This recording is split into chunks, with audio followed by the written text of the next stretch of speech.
way too good at goodbyes. Bet you thought grass was green on that other whole side. Guess what? I'ma help you decide. Tattooed on my tears, no, I swear that you won't catch me cry. Got no reasons left to rewind. I gave you my word. Try it again, I'll put you on a bench. Do not disturb. To think I used to dream of being your wife.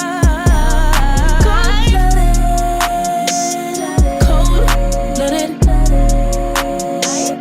Boy, I'm cold-blooded. I'm cold-blooded.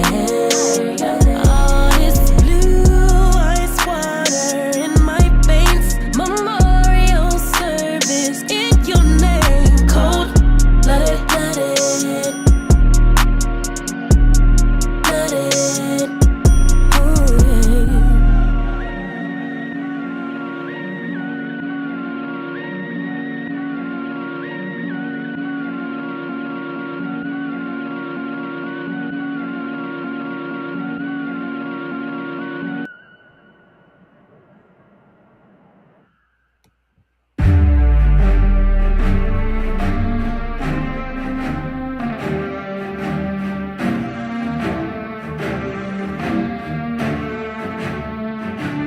I'm at the my spot.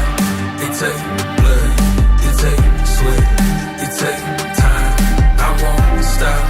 I'm in mode. I'm on go. I'm gon' die for my spot. I won't move. I won't shake. I won't drop for my spot. Been too long, been too strong. I won't bend, I won't break for my spot. Your hands in the air for this, hands in the air for this, hands in the air for this, hands in the. You should have your hands in the air for this, hands in the air for this, hands in the hands in the hands in the air. I had none at all. Wanted 10 cribs, wanted 4 cars, wanted more ice, wanted more grills. Set it in stone, told myself life better damn gear. Before I get ghosts and it get real. When the best set, bet it on slim, manifest twice. I had nothing left, ain't do nothing right, but when all in, loaded up dice, know I'm gon' win, work it out later. When the odds lean, back in my favor, ain't no taking back wages, pay it up full with a paper. Running, running, running, running after that, running after that, running, running, running after that. What a commas at? Running, running, running after that. What a commas at? Running, running, running after that. I'm at the my spot. It take blood, it take sweat, it take time. I won't stop. I'm in mode. I'm on go. I'm gon' die for my spot. I won't move.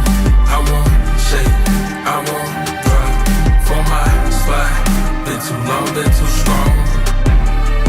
I won't bend, I won't break for my spot. Your hands in the air for this, hands in the air for this, hands in the air for this, hands in the. You should have your hands in the air for this, hands in the air for this, hands in the hands in the hands in the air.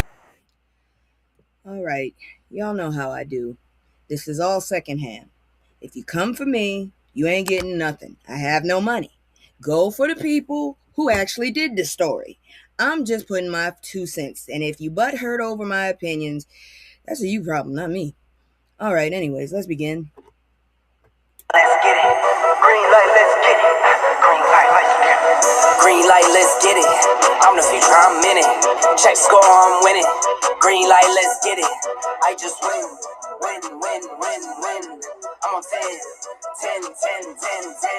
All right, what's up, y'all? Y'all done sat up there and did it. I went and looked at my numbers right before I came up.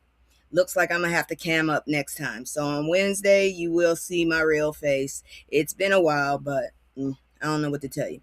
Anyways, I don't know what's going on with my arm right there. But it looks like we just going to have a quick night. It's not a whole lot of stuff because I guess some people at news stations, I don't know what to tell you. They don't, They don't, hold on, I gotta fix my arm. I don't know why the hell it's doing that. That's weird as hell. Stop. Why are you doing that? I'm not doing that. Okay. I don't know what's up with that arm. But anyways, I think it just gave me the middle finger. I don't know. Anyways, let's go ahead and begin because it's gonna be a quick night, but a long night at the same time. So check this out. And then the smoke. So DL Hewley drags Nicki Minaj, Nicki's MAGA moment without breaking a sweat. I'll tell you right now. I'm just saying, 40,296 was my number. What's your number? Anyways, let's get into this mess real quick because DL Hewley did not stutter.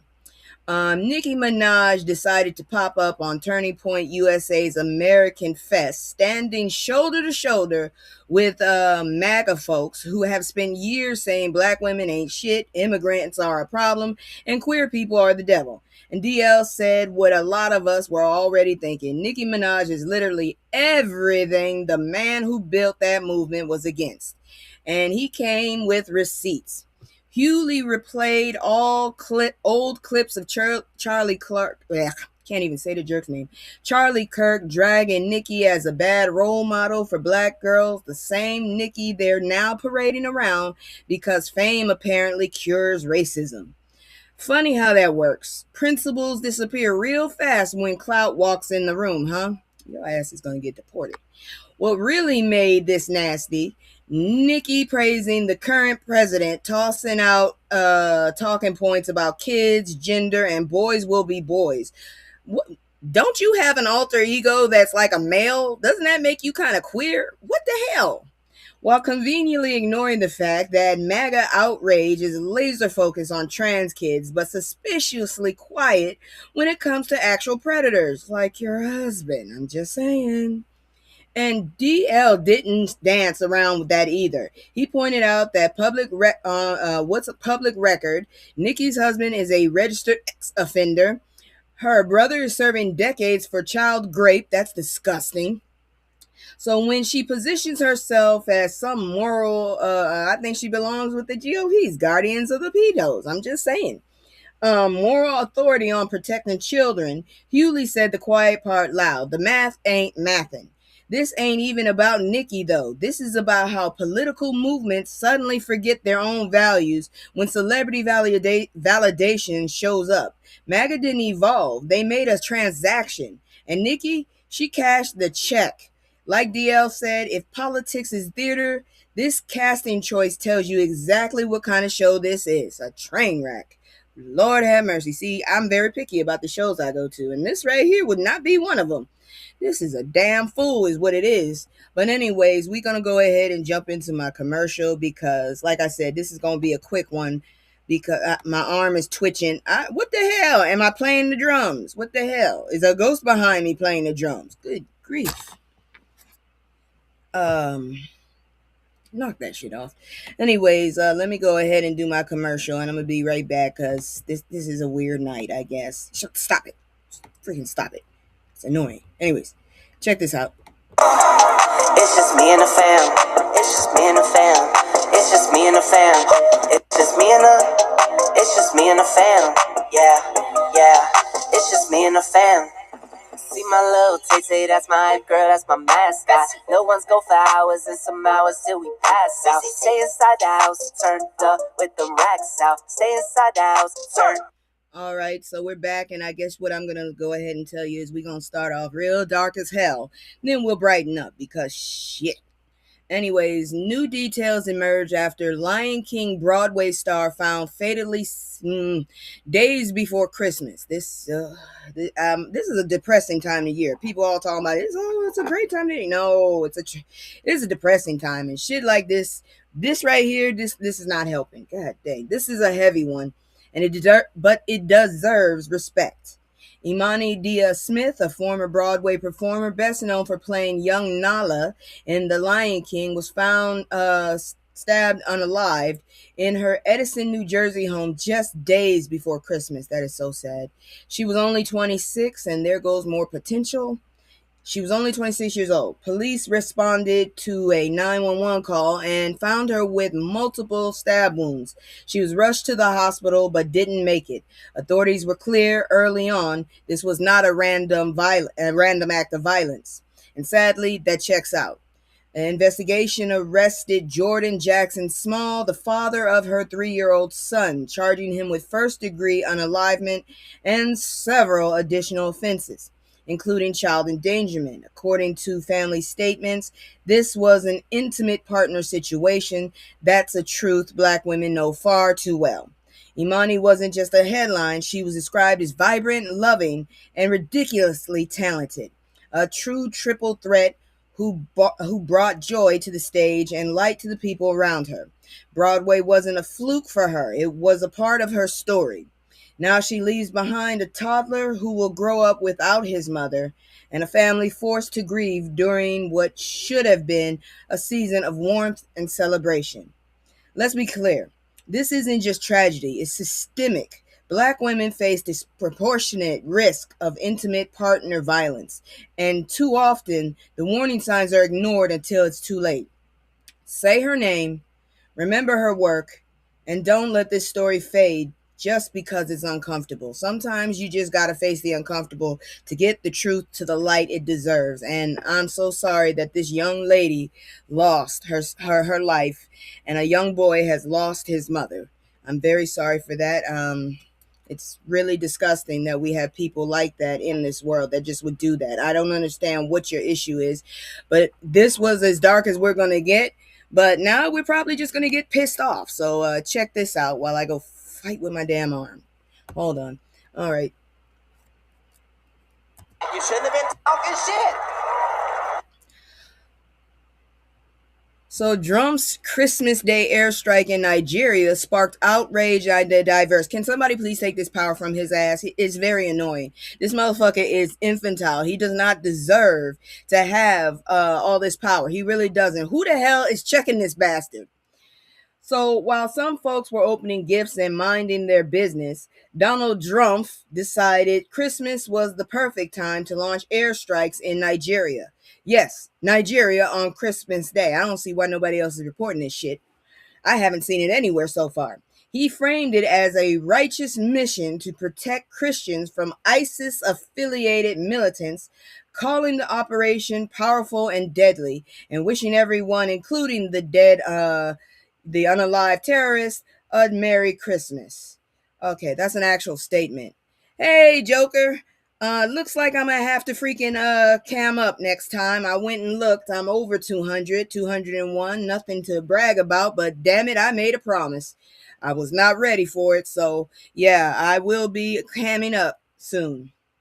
I'm just talking about the stupid shit misinformation gets you. Now, maybe if some stupid ass Barbie hadn't said this, maybe Nigeria wouldn't have to be dealing with this bullshit.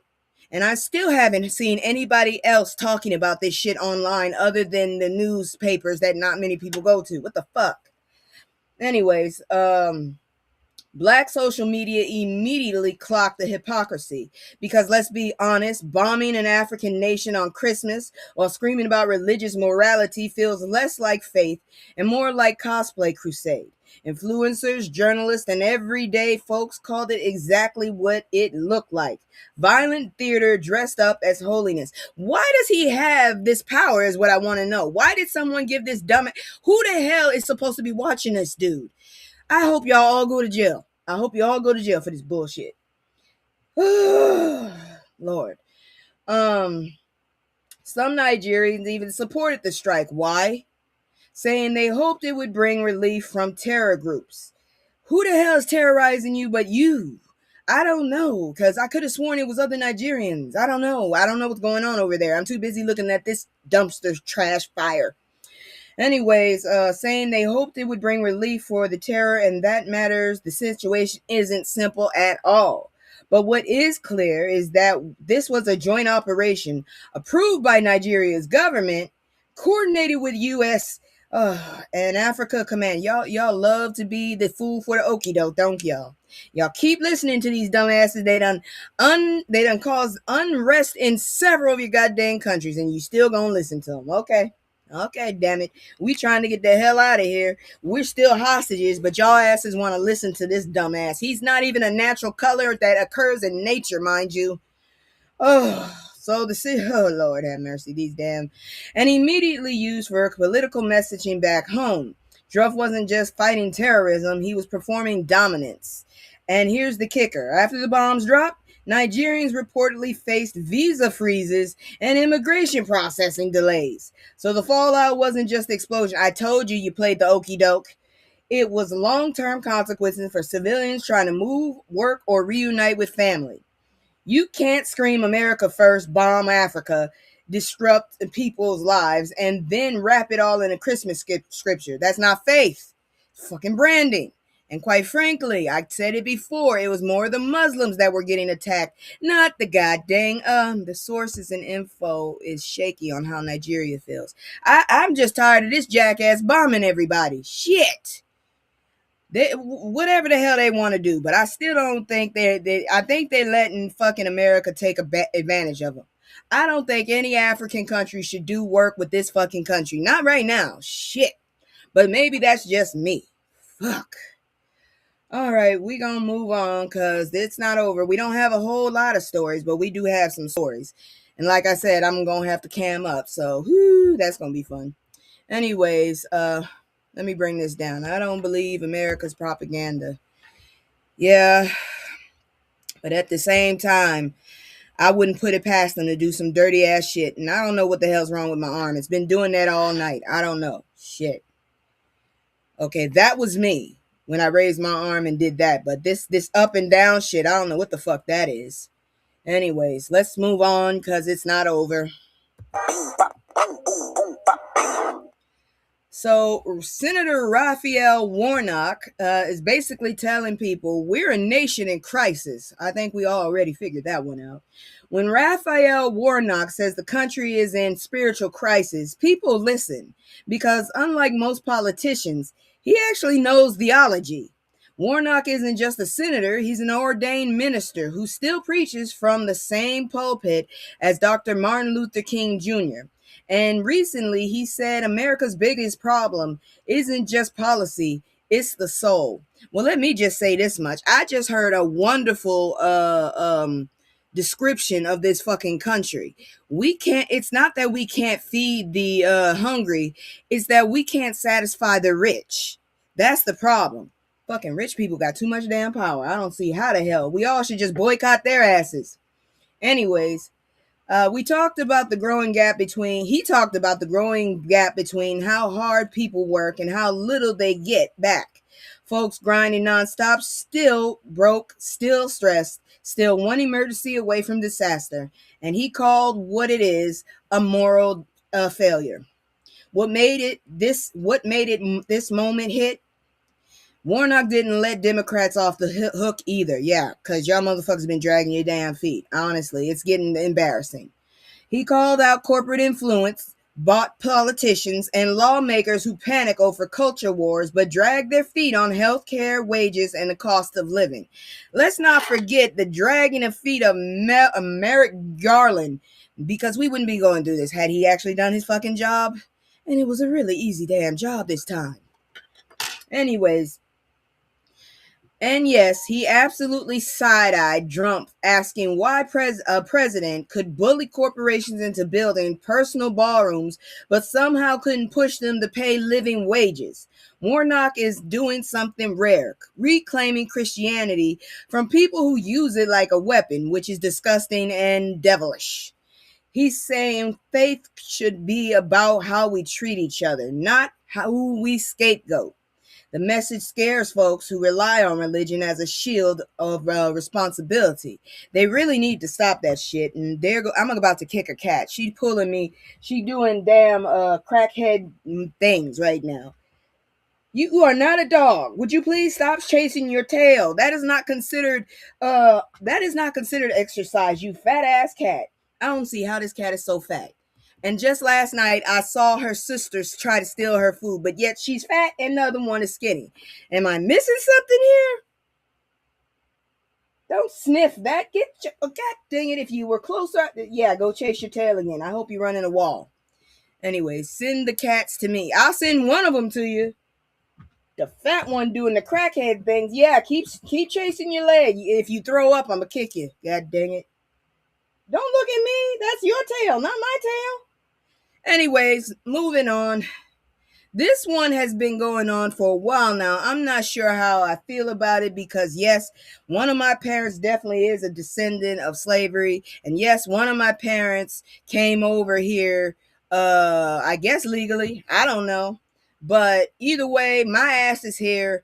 And I figured if your ass was here, you was cool. Just don't fucking come in my lane. But apparently, people are putting up fences. So here we go. Because my mom did teach me that at least the African people thought they were better than us, but I don't know. All I know is people are fighting and I'm going to report it. So check this out real quick before I kick this damn cat. And then the smoke. Hold on. Get out of here! God dang cat. Get on my damn nerve. Just chasing her tail. Chasing her tail. Girl, if you catch it, you're going to be sorry.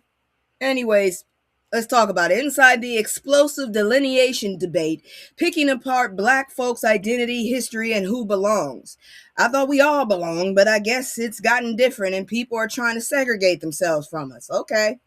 Let's talk about the debate setting black group chats on fire. Delineation. I've been hearing it a lot myself.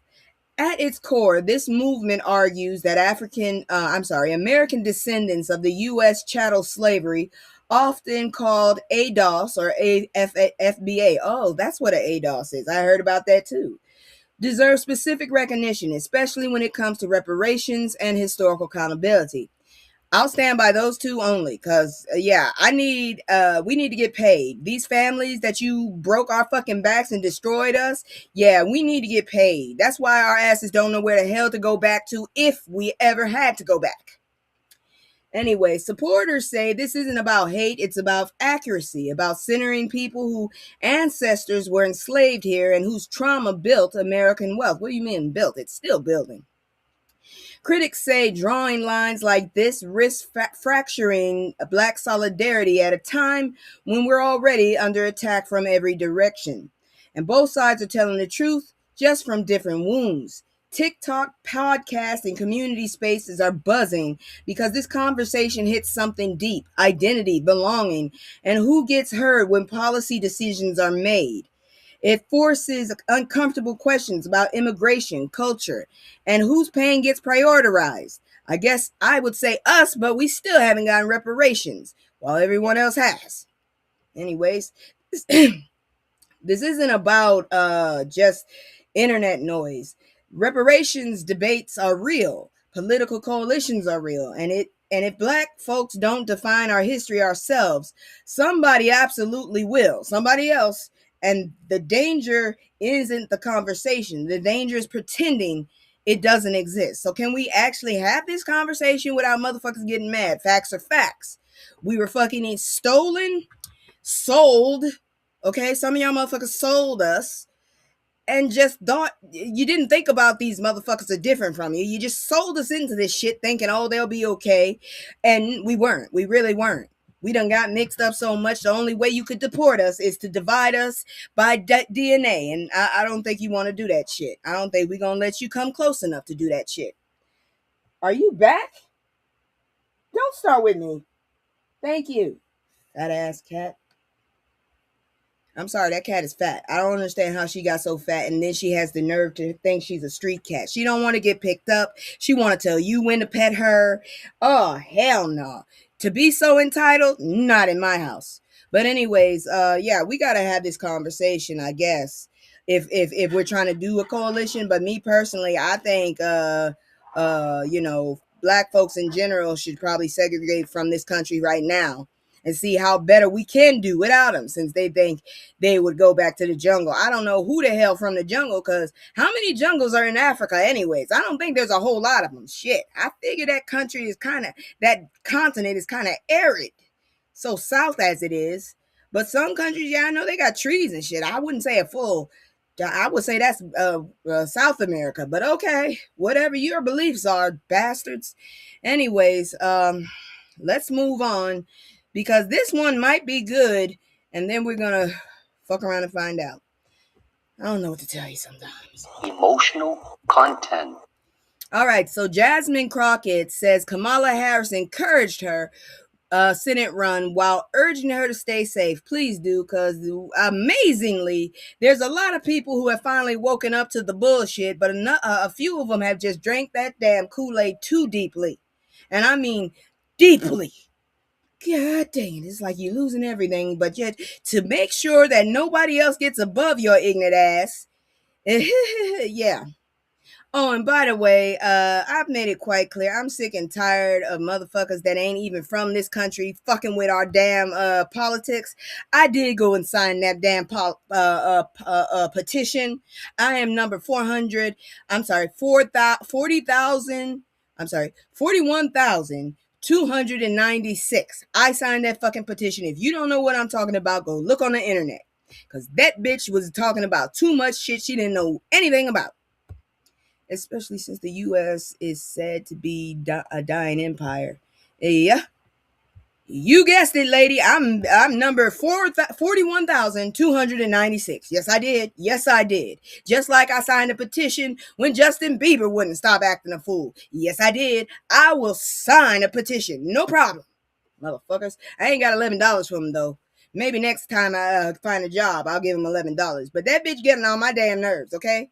She ain't got no business being in government. Nobody voted for her ass. Here she come being a spokesperson, and her ass ain't even legal. Shut the fuck up and do your job. Shit.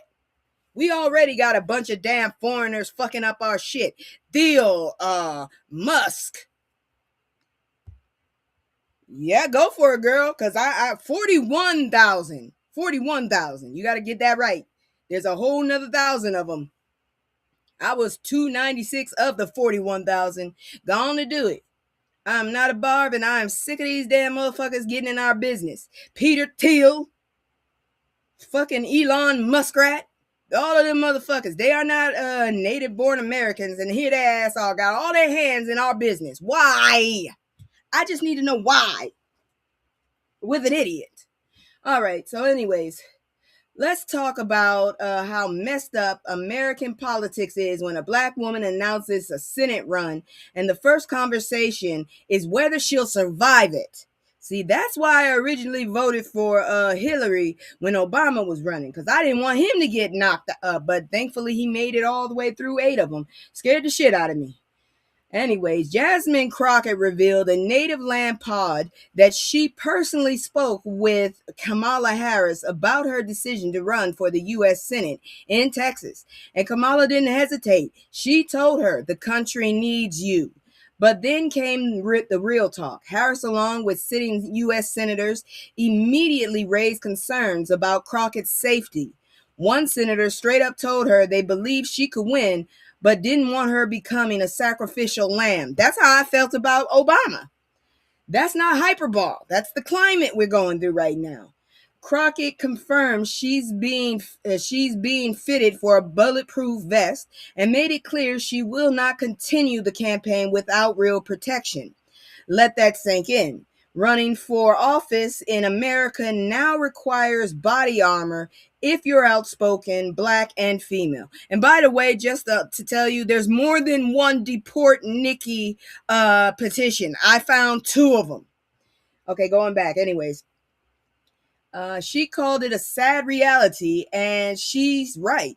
She also pointed out something important. She never feared for her life like this when she was a criminal defense attorney. See, this woman has experience. Politics, not the courtroom, is what escalated threats. And when critics say her Senate bid is too soon, Crockett shut that down quick. She said for women like her, especially black women, the time would never arrive. Texas has never elected a black woman to the U.S. Senate, ever. So yeah, the country might need her, but the fact that she needs armor just to serve tells you exactly how broken this system is. Like I've been telling y'all. Nobody listens to me. I'm telling you right now. But that's it for that. I'm telling you there wasn't any more stories because I promise you, I think some of the news people that I go to, the news outlets, I think they went on fucking vacation. Only the Grill and the Root were actively posting shit today. Because, I mean, the other ones stopped posting. I think the last story I saw on one website was the 26th. I'm like, yeah, dang, you just not going to report nothing else, huh? Mm-hmm. All right, see what you about. But now it's time for me to change my own little outfit because we about to play the favorite game that seems to be this year's anthem. Play stupid games, win stupid prizes. And what the hell do you do when the people that are playing these games are as stupid as these? Excuse me. Let me just hurry up and get this up in here so I can report this. I don't know what else to tell you because it's stressful. That's what it is. It's stressful. So y'all know what time it is. So give me a minute. I'll be right back. I got to take my medication again. Whew, I feel alert, but yeah, these drugs are working. I will say that much. Anyways. I don't want the second, I want this. I'ma live my ass way, I'm a red. I've been moving like a hot mess. Finally, somebody got to pay. Finally, somebody's getting to pay. I'm getting so sick of these motherfuckers getting away with shit. So, San Jose poised to pay $8 million to college football player wounded by police. Damn shame. Damn goddamn shame.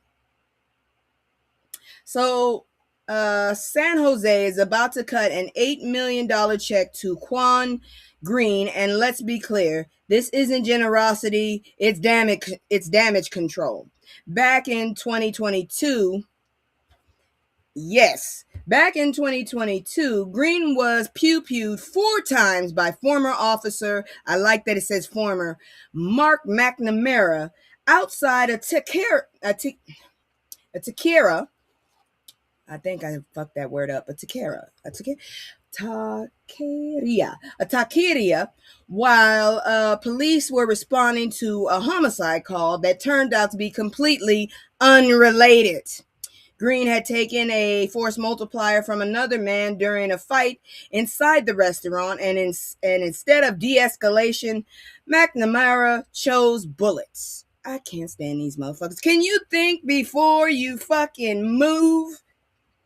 6 officers were nearby, only 1 fired. Guess who? The city spent years fighting this case, leaning hard on qualified immunity, even pushing appeals, you dirty bastards. Then everything unraveled when it came out that McNamara had sent racist text messages, including ones referencing Green. That revelation made settlement inevitable. No jury was going to ignore that. Y'all some dirty ass bastards. I think the whole police department needs to fucking be reassigned. Shit, you dirty motherfuckers fighting this shit. And this bastard is, ooh. McNamara resigned. Cases tied to him were tossed. And suddenly San Jose found $8 million. About damn time. Green's attorney said he deserves every penny, and he's right. This young man had to fight for years just to clear his name. Now 24, Green has a full scholarship to the University of Arkansas. Good luck with that. I promise you, I'm not a fan of Arkansas, okay? At Pine Bluff, and is on track to become the first college graduate in his family. Notice what's missing though, an apology.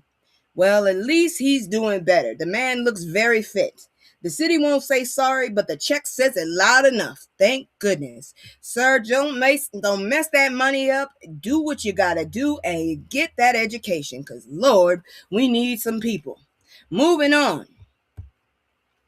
Drumpf photos. I told y'all the photos were removed and later restored from Epstein. DOJ says.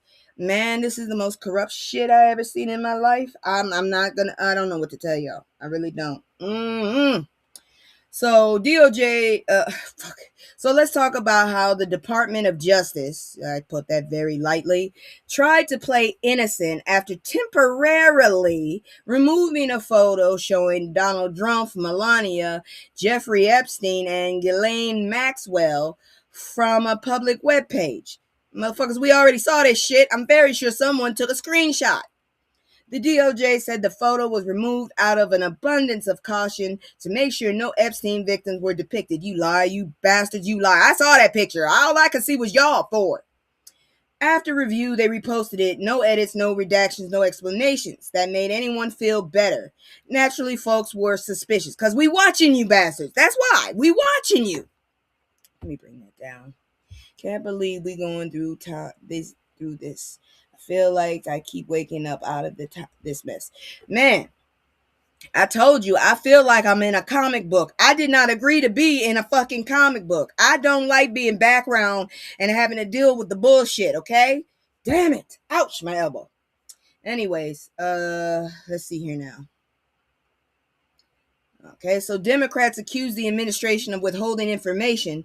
DOJ officials clapped back, calling the accusation laughable and reminding everyone that dozens of photos of Donald Drumpf and Epstein already exist. Then why did you take it down? Why did you fucking take it down? You already don't know how to do your damn job. Why did you take it down? And that's true. Drumpf has admitted to socializing with Epstein in the 90s and early 2000s, though he insists he cut ties before Epstein's downfall. Sure you did. He's not accused of crimes related to Epstein, but he did previously push to keep files sealed. Here's the real issue. This photo drama happened right after the DOJ released a partial of Epstein-related documents under the Epstein File Transparency Act, a law Drumpf himself signed. So files disappeared, then reappeared. Releases were incomplete. Promises of coming soon followed. Yeah, that'll be years from now. I really can't stand Merrick Garland. Can we just fucking, I don't know, stomp him on his pinky toe? I'm trying to think of something to hurt that man for doing the bullshit job he did. We wouldn't be going through this bullshit. God dang it. So while they're saying nothing's incriminating is there, the sloppy rollout keeps fueling distrust. If transparency is the goal, this ain't how you do it. I have two questions. One, why have we stopped talking about who Bubba is? I want to know who the hell Bubba is. Is it a horse? Either way, it's bestiality and gay. I don't like the combination. I wouldn't have no problem if the dude was gay, but now bestiality, good lord. Second question. Did anybody realize, what the fuck they were doing when they allowed this shit? Huh? This motherfucker has been convicted 34 times. Really? Are you that stupid that you really had to vote for this ugly bastard? He's not even handsome. I don't know what the hell your draw is to him. Because the bastard doesn't know how to do business either. Fuck. Can't you see we're drowning? Anyways, moving on, because this one right here gonna make you shake your head. What the hell is wrong with people? I don't give a damn if you're black or not. This dude has lost his fucking mind. Look at this dumbass. Animal influencer, the real Tarzan with 2 N's so he doesn't get sued. Mike Holston recovering after skydiving accident. Why are you getting your silly ass in a plane while people can't even pay for groceries? You ignorant motherfucker. What did this have to do with animals? Because I'm very sure them animals that you trying to help are traumatized now because your ass just dropped out of the sky right next to them. You ignorant fucker. Let's see what you did. Internet daredevil, Mike Holston, better known as the real Tarzan with 2 N's. So that's Tars and. Okay. Anyways. Why didn't you just add an E? Is alive after a skydiving accident, and honestly, that's the headline. Holston took the Instagram from his hospital bed, bruised, hurting, and still cracking jokes. I hope somebody smacked you in the back of the head really hard, you dumbass. He admitted he was fucked up for hours after the crash and struggled to breathe from chest pains. Doctors sidelined him for weeks. You should be glad you're alive, you dumbass. Why would you get in a plane willingly? And was somebody paying you? Because I don't understand how that's fun. Anyways, Holston, and yet he's already talking about jumping again. Yeah, go ahead, do it, stupid. Go do it. Go do it. Oh, God. I didn't even say hello. I'm so irritated, but I'm not even going to say it. Yeah, exactly. Stop it. Just stop it. You're just getting on my goddamn nerves. Oh, God. Here we go. Because here comes this dumbass. He going to come back and talk about, I'm going to do it again.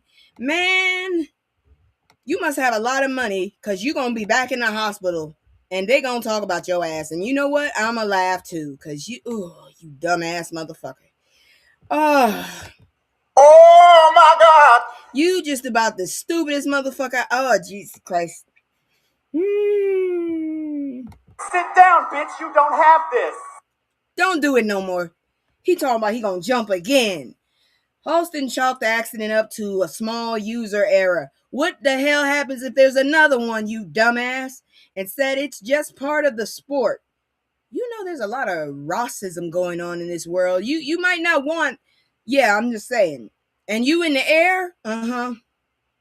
He even told followers that if he weren't so beat up, he'd already be gearing up for another flight. He wants to go home. That's what he wants. He wants to go home. Because dumbass talking about he gonna do it again.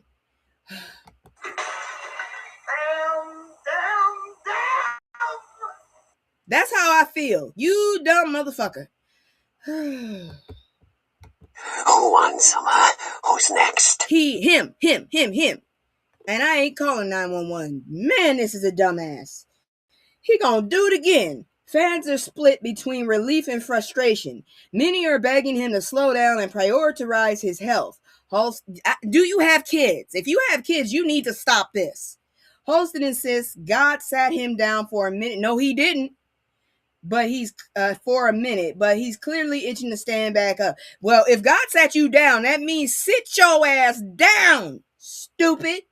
This man has built a career pushing physical limits. That doesn't mean pushing fucking physical laws, you dumbass. Fuck. And this incident shows exactly what the line lives. He survived this one. That doesn't mean the next mistake comes with a second chance. You banished from the damn cookout, you dumb motherfucker. God dang it, don't come to the cookout. Oh man. Woo, I need a moment. Fuck. This is a dumbass motherfucker here. Talking about he gonna do it again.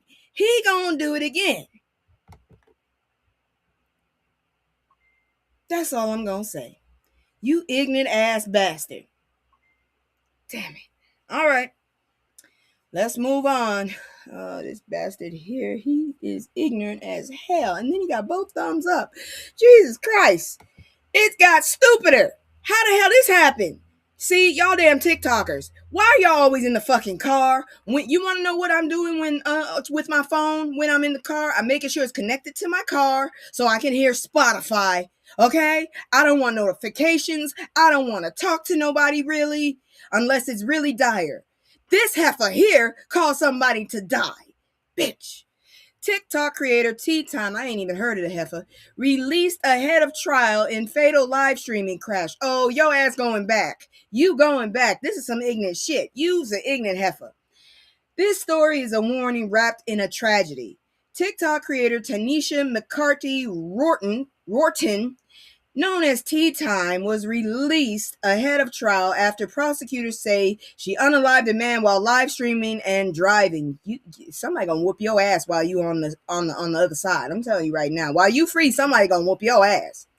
Back in November, authorities say McCarthy Rorton ran a red light, struck 59-year-old pedestrian Darren Lucas. You're already guilty for that because pedestrians have the right of way no matter what. It pisses me off too when somebody decides to run in the whole goddamn street instead of the sidewalk. I mean, that's what the sidewalk for.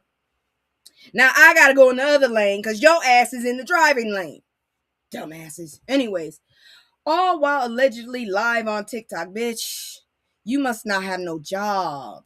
Even I don't have no job, and I'm not going that far. She's pretty. I bet she gonna look you gonna look like shit when this is over. She's charged with reckless unaliving, homicide, and an aggravated use of communication device resulting in a death. Prosecutors, she shouldn't be allowed near a phone at all. No phones, landlines, nothing.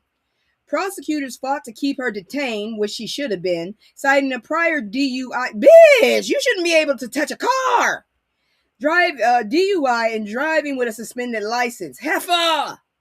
Still, the judge released her under strict conditions. No driving, curfew, and no social media outside her home. Outside the home, it should be nothing at all. None of us should be able to see this heifer. She should not be able to talk. Let that part breathe. The live stream itself, along with surveillance footage, helped link her to the crash. And now this case has become bigger than one creator. It's about social media clout warps judgment and how accountability works when content creation turns deadly. I couldn't understand when people had TVs in the cars, and then they say, "Oh, it's to keep the kids calm." Yeah, but why is there one right in the front though? That's my question. Well, what you doing? I don't care. It's like right there in the middle. I'm like, you shouldn't be watching shit, but the road. So now we got this shit. I don't even like talking on the car phone.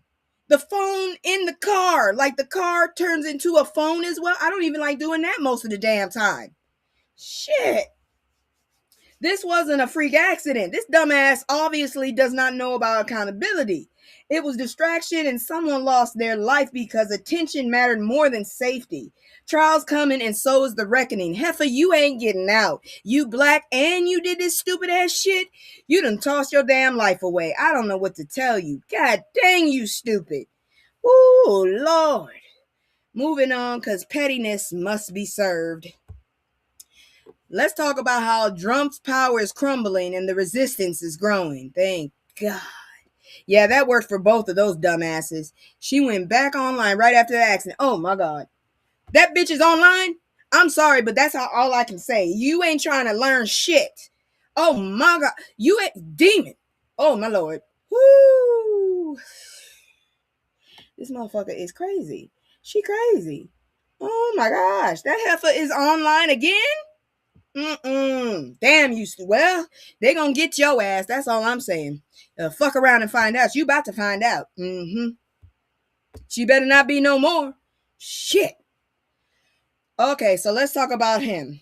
So according to Gallup, Drumpf's approval rating slid down to 36%, his lowest of his term. And let's be clear, that number isn't just a bad week. That's a public report card that says we are tired. And the funniest part, that ride or die squad isn't even riding like that anymore. When your loudest allies start sounding like they're shopping for exits, that's movement right there. That's we didn't sign up for this part energy. People are exhausted by the constant chaos, the threats, the revenge politics, the pettiness, the immaturity. I just add those. The endless, I'm the victim monologue. I ain't never seen somebody talk about the same story so much in my life. And I know I repeat myself sometimes, but shit, this dude, same damn stories. He's on a loop. And the whole vibe of using the government like it's your personal group chat, and yes, even Drumpf's own chief of staff, Susie Wiles, the girl with the crazy eyes, the old lady with the crazy eyes, basically admitted to the retribution urge is real, saying they had a loose agreement that score settling would end within the first 90 days. Bitch, it's been. Ooh. So we put this motherfucker right here. Anyways, but also admitted there's an opening for revenge. He'll take it because he's a slime. This motherfucker basically projects whatever he puts online. That's what he's saying about himself. Oh, this is a pettiness with a badge. Meanwhile, while the messy folks are spiraling, the resistance isn't just protesting. It's winning seats. Example, Lotta, South Carolina elected its first black mayor, Marcus McGirt. What a name. McGirt. I'm sorry. That makes it worse. Marcus McGirt. That's what it says. I don't know what else it is. McGirt. McGirt. And Detroit elected Mary Sheffield as its first woman mayor, and she's a black woman. So yeah, people are organizing, voting, and building power while Drumpf is doing whatever this is. When your approval stinks, your coalition fractures, and your opponents smell blood, that's not winning. You're beginning the accountability era. And really, I just have a message to all those people that support Hitler. Not even Germany wants your asses anymore. Take your ass to South Africa and deal with the South Africans. I think they'll take you. But them South Africans might whoop your ass. I'm just saying. Anyways, I don't know what to tell you about this last one here. This is kind of evil. I didn't know where to put it, so I'm going to put it in the fuck around and find out. Dr. Barbara Reynolds, you see her right there, and her neck does not look like a vajayjay. However, some other people's do. America stands between two evils. Whoo, you sure it's just two? Let's talk about this executive order mess because I don't do bullshit, especially not constitutional bullshit. I now carry a small pocket-sized Bill of Rights with me wherever I go when I go out. I have a gas mask that I actually need to put in my car. I have a fucking body cam, which I just realized has no fucking SD card, but I will go get one. I think I have one in the drawer somewhere. It might fit that. But either way, I will not be stopped. And this bastard's pissing me off. So anyways, Drumpf's executive order is EO 14160 tries to limit birthright citizenship for U.S. born kids depending on their parents' status. You can't do shit to us FBAs. Our parents, huh? The 14th Amendment dressed up like a civil right. I'm sorry, I missed something. Civil rights and immigration advocates have been blunt. This is an attack on the 14th Amendment dressed up like protecting American citizenship. What it is not. It is not. And yes, the courts are in the mix. The Supreme Court agreed to hear a case tied to the order. Y'all are some dirty ass bastards too. I hope we get a president that stops this whole you are employed for life. We need to put the fire under them jackasses too, because they can be bought easily. I don't understand why these motherfuckers get to be there for life. We need to change that. Now, here's what the fearmongers don't tell you. The Migration Policy Institution has warned that ending birthright citizenship doesn't solve anything. It can actually increase the unauthorized population over time. MPI's analysis project that by 2050, there will be 4.7 million unauthorized immigrants who were born in the U.S. if birthright citizenships were repealed. So if your argument is this will reduce undocumented immigrants, the math says, girl, no. What this really is demographic panic, a political strategy that plays on replacement paranoia while pretending it's about law and order. And the people who will see it, oh, god dang it, I just realized when I cam up, I got to be careful when I take my medication. Damn it. Anyways, what this is, where am I? Okay, where was I? Okay, paranoia while pretending it's about law and order, and the people who will feel it the hardest are black and brown families who've been here paying taxes, building communities, and serving in the military, and still treated like temporary guests in the only home they've ever known. This is racial gatekeeping with a flag filter, bitches. Get on my goddamn nerves. They get on my nerves. But that's it for fuck around and find out. I got some business news that y'all need to hear, because if you didn't know what was going on, y'all really need to hear this next one. So hold on and let me get this out, because these motherfuckers done tried a new one. So anybody who did go shopping for Christmas, you really want to hear this shit right now. Because they done sat their asses. I can't believe it. When I saw that damn story, I said I had to report it. So here we go. Because this next story is like, what the fuck happened? This ain't nothing good. And you should be warned about the bullshit that they trying to pull. I couldn't believe they actually did this bullshit. Whoo, Lord. It's bad. That's why I'm saying it so much. And then the smoke got me. Okay, hold on. Let me bring my screen up. All right. Y'all see this shit? You see the title. Title says, retailers add holiday gift return fees. What shoppers need to know. I didn't know you could do that shit. No, I'm a cam up. I don't mind. I mean, I said I would, and a promise is a promise. I just, I feel more comfortable with this, but one of these days, I would love to meet up with people that come to my lives, and maybe we could go on like educational trips, like to that immersive museum down in Alabama, or to go check out what New York got going on up there. You know what I'm saying? But anyways, let's talk about this shit here. Okay, shoppers, listen up, because the return line is about to hurt your feelings. A bunch of big retailers are adding mail in return fees and restocking charges, and it's hitting right during the holiday return wave. And they did that on purpose. I know they did. So now you can get a gift you didn't ask for, don't want, doesn't fit, and the store's like, sure, we'll take it for a fee. Oh, that's dirty. That's dirty as hell. But some of the fees are being reported. Things like Macy's mail-in fee, around $10. It's $9.99.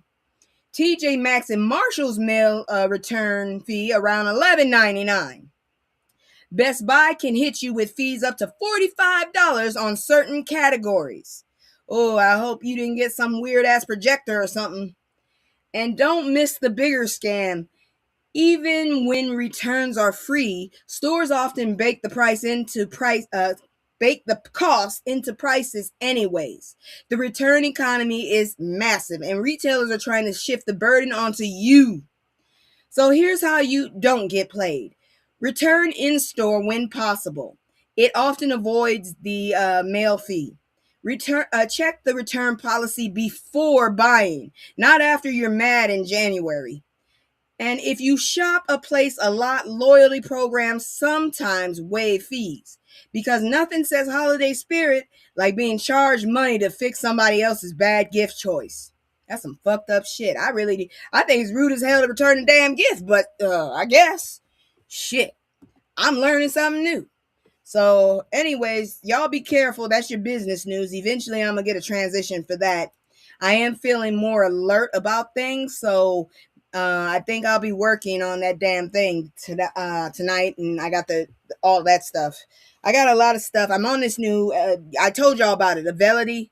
Well, I got prescribed to it, so yeah. Anyways, did you hear me when I said there were at least two petitions to get her ass out? I just wanted to remind you, because I signed both. Anyways, moving on. There's over 3,000 on the other one. Let's check history now, shall we? It's time for history. Oh, I'm sorry, that's Black Terrorist. No, that's not it. There it is.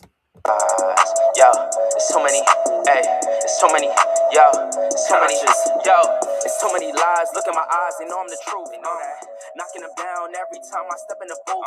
We ain't got a lie, they know we the vibe, we living in proof. It's young conscious, shoot my life a movie, I live in a spoof. Ain't no sticking around, I'm on the move, I'm checking the dudes. Yeah, it's only us two, so you know we copping that coupe. We on the roof, smoking dope, look at the view. Yeah, we used to chill on the stoop, now we out here breaking the news. It ain't shit you. Nah, girl, it's two of them. It's two of them because I signed the wrong one first. There's one with her, just her face, I guess, without makeup. That's the main one. And then there's another one that says, okay, so one says deport to Trinidad, and that's the official one. And then someone wrote one, deport back to Trinidad. I signed both. Either way. Anyways, check this out. So, quick Black History run, because we don't just survive, we move history like furniture. Edgefield Exodus, December 24th, 1881. Around 5,000 Black folks left Edgefield County, South Carolina, pushing back against white violence and exploitation, resettling in Arkansas, part of the larger "we're not staying here to die" migration energy. I like it. You'll sign both too? Okay. Cause she's doing too much. She should have just stayed quiet and did her damn job. She doing too damn much now. She fucking with people's lives and misinformation. Anyways, that's what you do. So I guess there's something to like about Arkansas. They got their asses up out of South Carolina, said deuces, and went to Arkansas. And now people are trying to bring back the land. What y'all gonna do about that, huh? Anyways, Jupiter Hammond, December 25th, 1760, the poem An Evening Thought was published on Christmas Day, widely recognized as the first published work by an African American in what became the U.S. And Joker, you gonna want to stay for that damn palate cleanser. The palate cleanser I found is amazing. Your eyes will be huge. Mine haven't gotten small since I saw that damn story. I'm like, the fuck? Anyways, William and Ellen Craft, Late December 1848, one of the boldest escapes ever. Ellen disguised herself as a white man. William posed as her enslaved servant, and they traveled roughly 1,000 miles to freedom. That is smart as hell. A whole bunch of people should have did that shit. That is smart as hell. Unless you got a really high voice, then your ass is gone. And if you want a spiritual gut punch, Harry T. and Harriet Moore, December 25th, 1951, good year, my mom was born. Civil rights organizers unalived by bombing in Florida. The price black leadership has to pay in this country is steep and often unpaid. That's a damn shame. The point is the calendar stays full because we stay doing work. So that's your history for this week. They did it, but if they stop, I'm going to still come with a new Black history. So that's the... Which story did you hear? You heard all of them? Because these are first times for me. I love being around educated people. Tell me more. We're not out of the hedges when it comes to, this, because we got more history. Check this out. Emotional content. Watch Night, how Black Americans welcome freedom with prayer. Now this is sacred. Watch Night, also called Freedom's Eve, goes back to December 31st, 1862, the one where she pretended to be a male. Oh, yeah. I think I heard something like that before. Oh, cool. Well, glad to remind you. But let's talk about this. So this it goes back to December 31st, 1862, when enslaved and free folks gathered, often in secret, waiting for the Emancipation Proclamation to take effect at midnight. They weren't just counting down the new year. They were counting down hope. Imagine it. Churches lit low, people praying, people crying, people listening for freedom, like it's a sound you can hear in the air. Because for them, January 1st wasn't campaign and glitter. It was survival and the possibility of a new life. Watch Night also connects to a deeper truth. Black people took what we had, faith, community, tradition, and turned it into armor. Maybe we need to start talking about Watch Night more. Shit. I ain't never heard of Watch Night. I like this. Services still happen today, sometimes earlier for safety, but the heart is the same. Gratitude, remembrance, and a promise that we will keep pushing forward. That call and response tradition, Watchman, what of the night, is basically saying, tell me we made it. Tell me we're still here. Tell me freedom is still coming. And honestly, that's Black folks every year. I know about Watch Night too. This is popular in Black churches. We call it Watch Night service. Oh, well, I probably don't know because my mom didn't teach me, and my grandmother banned me from church until I was at least 6 years old because she said I was street dancing. I'm sorry, I like bass. I would like to study this more. I would like to celebrate this, and I will be coming on live, cammed up on Watch Night. Cool. I like that. I like that a lot. All right, so that's it for the history, y'all. We're gonna go further into tradition. Let's give flowers to those who actually, I don't celebrate it, but I know some people do. What do you mean, oh no? What you talked about? What do you mean, oh no? Trying to say? Trying to say something? What you trying to say?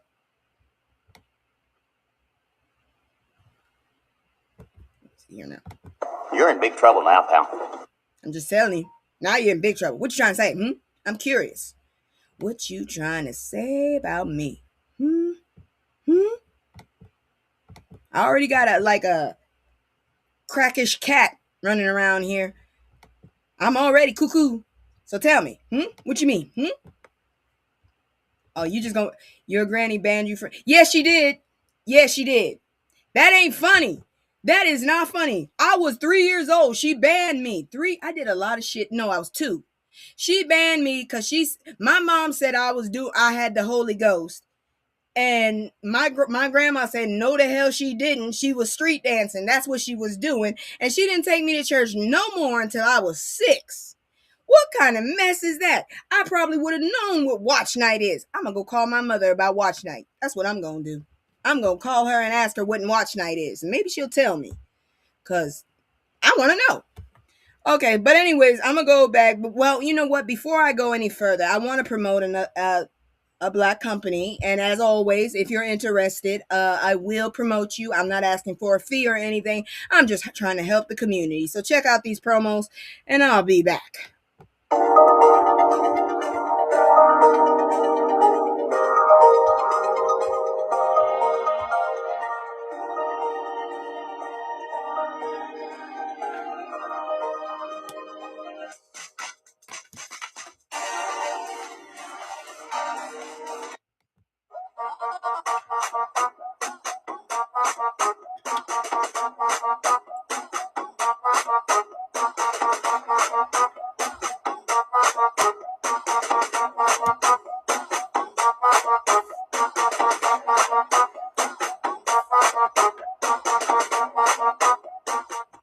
You know damn well what I was doing when that thing put its hand up like that and did that little C move. You already know what I was doing. Sorry. Anyways, I do have a pipe that looks like hers. Anyways, let's talk about some tradition, shall we? Where's my I still haven't done that. I really got to do that soon. Let's talk about good news. Or this one. Still doesn't work. God, I need to make that one. I need to download it. I need to fucking do it and stop saying I'm gonna do it and do it. All right, let's do this then.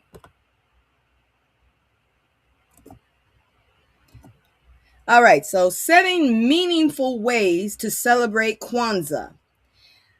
I don't celebrate it. Me personally, I went and researched it. I don't celebrate it. So, anyways. All right, let's put respect on Kwanzaa because every year somebody acts like it's the little thing Black folks do instead of Christmas. And that's not only wrong, it's loud and wrong. Kwanzaa is a week-long cultural observance from December 26th through January 1st. It's non-dominational, and it's not trying to snatch Christmas's wig. There ain't no presents or anything. It's about heritage, community, and values that keep us grounded when the world stays unserious. It is good. What it stands for is good.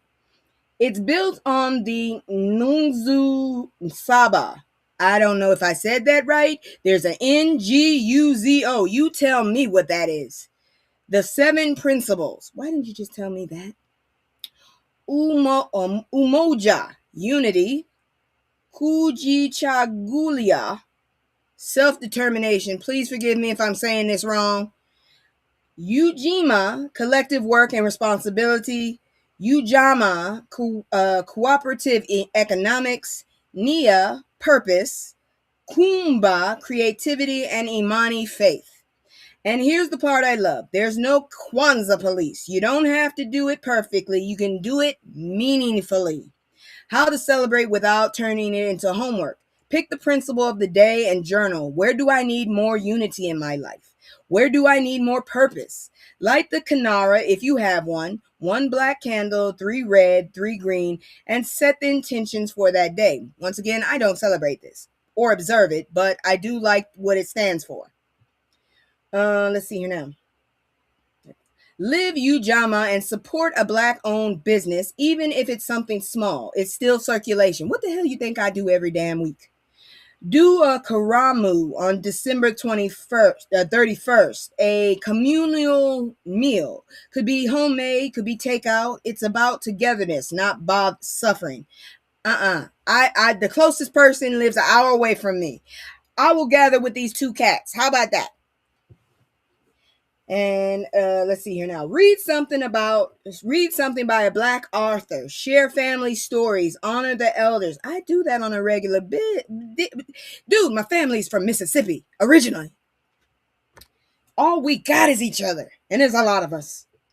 Let's see here now. Create something, music, art, writing, because Kumbh is literally leave it better than you found it. If you can't gather in person, do it online. Community still counts. Kwanzaa is us saying we belong to each other and we're not waiting on the world to validate that. I don't need a holiday to say that. You know what I'm saying? Because when I come up here, I'm doing this for all of us. Even some of the black folks that piss me off, I'm doing it for all of us. Even some of my cousins who I'm still kind of on site with, I still love y'all. Even some aunts who are still on site. I almost lost my I had to catch myself. You ever be spring tight and you forget your spring tight and you decided that you weren't going to attack something, but then they came in your face and you almost attacked and you had to take it back? Yeah, that happened to me last week. I'm just saying. Anyways, let's talk about some more good news. So at the Africa Cup, which I've never heard of, just like they probably never heard of the American Cup, which what is that? The American Series? Why do we have that? No, the World Series. Why do we have a World Series, but we only have Canada in it? I don't get it. Anyways, at the Africa Cup, Sudanese players endure brutal war to bring hope. I'm all about hope. If you can bring hope, I'm about hope. So let's talk about hope. This story right here, proof that people can be living through disaster and still find ways to hold on to joy. Yes. What was that? Hope comes in the morning. Now, imagine being a soccer player. Hold on, here we go.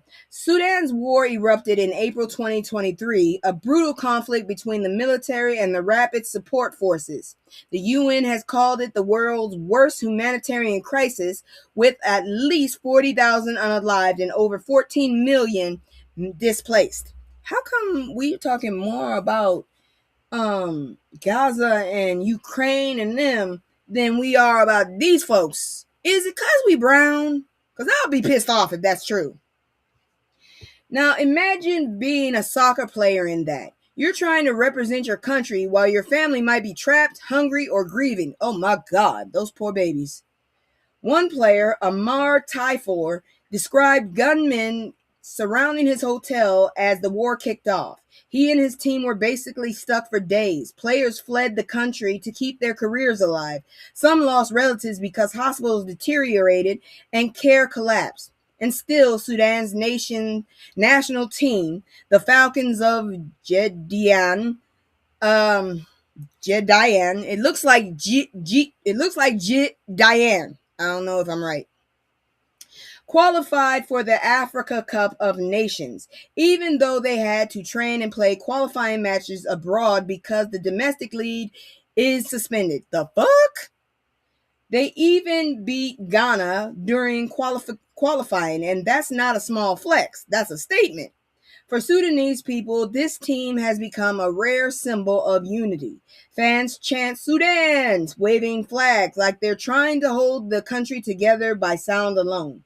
And the players are saying the same thing. We can't stop the war, but we can plant a seed of happiness. That's heavy. That's human. And that's survival. Flowers to y'all, sir. Flowers to y'all. You get all my respect for that one. Sometimes sports can't fix anything, but it can remind people they're still alive. I support it. I totally support that. So, in other news, because this one right here, this one's gonna be some kind of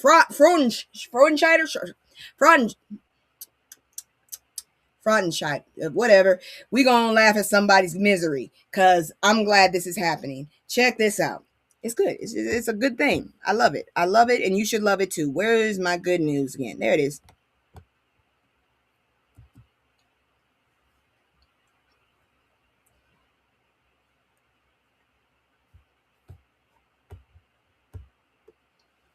I ain't even gonna lie.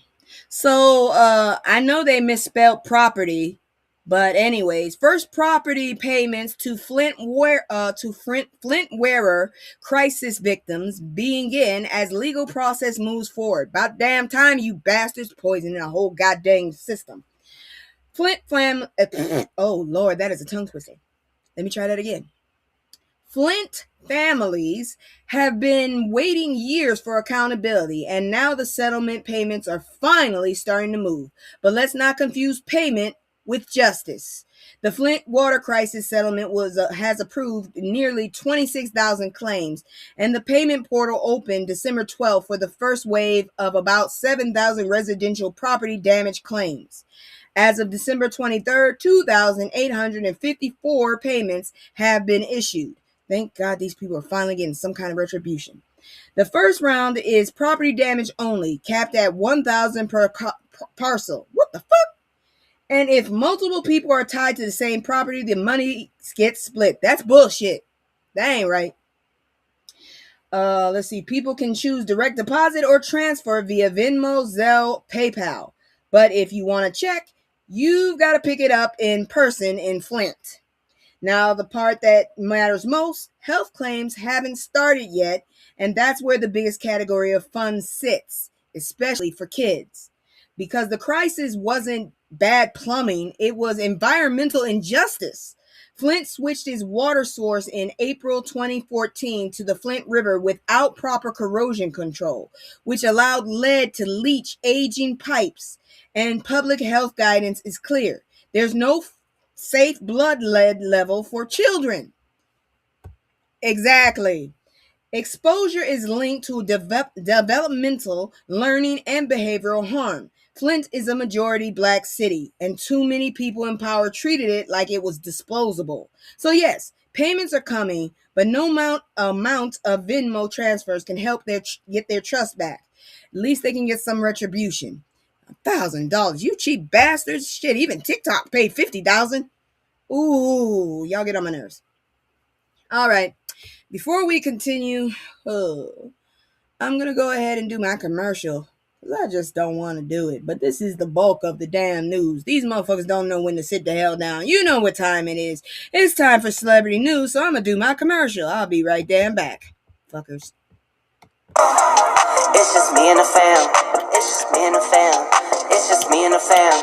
It's just me and the fam. Yeah, yeah. It's just me and the fam.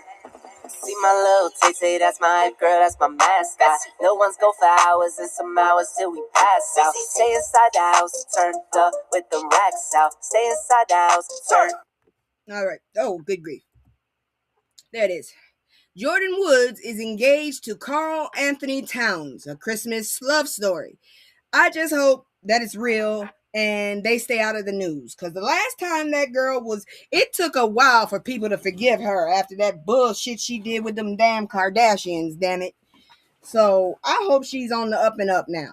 So, okay, quick celebrity corner. Not because I'm about to turn into entertainment tonight, but because this one is actually harmless. Jordan Woods and Carl Anthony Towns announced their engagement on Christmas Day 2025 after about 5 years together. I couldn't find a picture or you would see her. She's a pretty girl. Jordan Woods is a pretty girl. I just don't like who the hell she be hanging out with. God dang, I'm glad she finally figured that one out. The relationship started as a friendship. That's always the best ones. And they got closer during the especially when Jordan supported Towns through the devastating loss of his mother. Ooh, yeah, that's a soul bond right there. So congratulations to them. It's nice to see black love that isn't chaotic, traumatic, or sponsored by dysfunction. Now, don't ask me about the guest list. I'm not invited either. So, you know what? Good job. Stay the hell away from rich, pale people that have all their senses directed to the green. Green is really is the root of all evil. The fucking money is root of all evil. These motherfuckers will let people, like I was saying, y'all might not have heard me earlier, but I heard a great quote, and it said, it's not that countries can't, it's not that we can't feed the hungry, it's that we can't satisfy the rich. Think about that for a minute. Marinate on that. Eat on that for a minute. And tell me what you think. That was a good ass post. I heard it online, so that's not me. I'm not taking any kind of what you call it for that. I'm not taking any kind of that was not my words. Anyways, moving on, because it's celebrities. Is it 6? Nope. Which one is it? There it is. That is a great quote. Ain't nobody got time for that. I didn't have enough time. Let me do it again. Ain't nobody got time for that. There you go. Now, I'm going to tell you off the bat. The only reason I know about these names is because of the panorama. And I was forced to listen to a lot of tea sippers. So I went and found Lovely Tea, and I kept hearing about them. Lord, that's the only reason I'm reporting about this. Because I'm telling you, otherwise, I wouldn't have been cared. Why is she smiling like that? He looks like he is I don't know. That is not a good picture. I'm just saying. It's kind of scary. So the Mendices Harris, what does that name mean? Confirmed split with Yandy Smith, reveals they never legally married. I have a cousin like that. She was with that guy for years. Then she got pregnant and he knew it wasn't his because he was sterile. I'm just saying. So since I'm not about to drag this out, but the headline is wild enough to mention. The Mendici Harris, I keep thinking it's a last name, confirmed he and Yandy Smith Harris are over.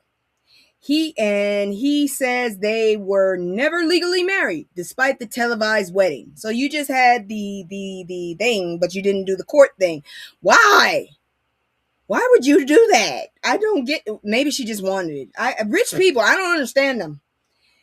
He also claimed it was hold on here. Okay, he said they've been separated for over a year, and because there were no papers, there's no divorce, just breakup math. He also claimed it was Yandy's idea not to sign the documents back when he had legal issues, and it just stayed that way through 2 ceremonies. So you had the ceremonies, but you didn't go do the paperwork. Damn, y'all ignorant.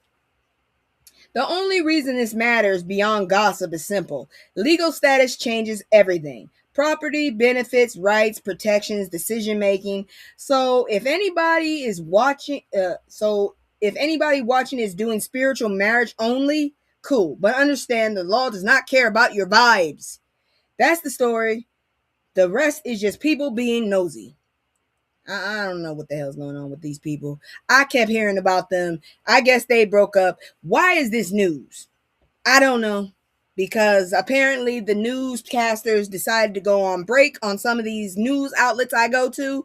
Because I'm telling you, one story was all the way to the 26th. I'm like, I can't use that.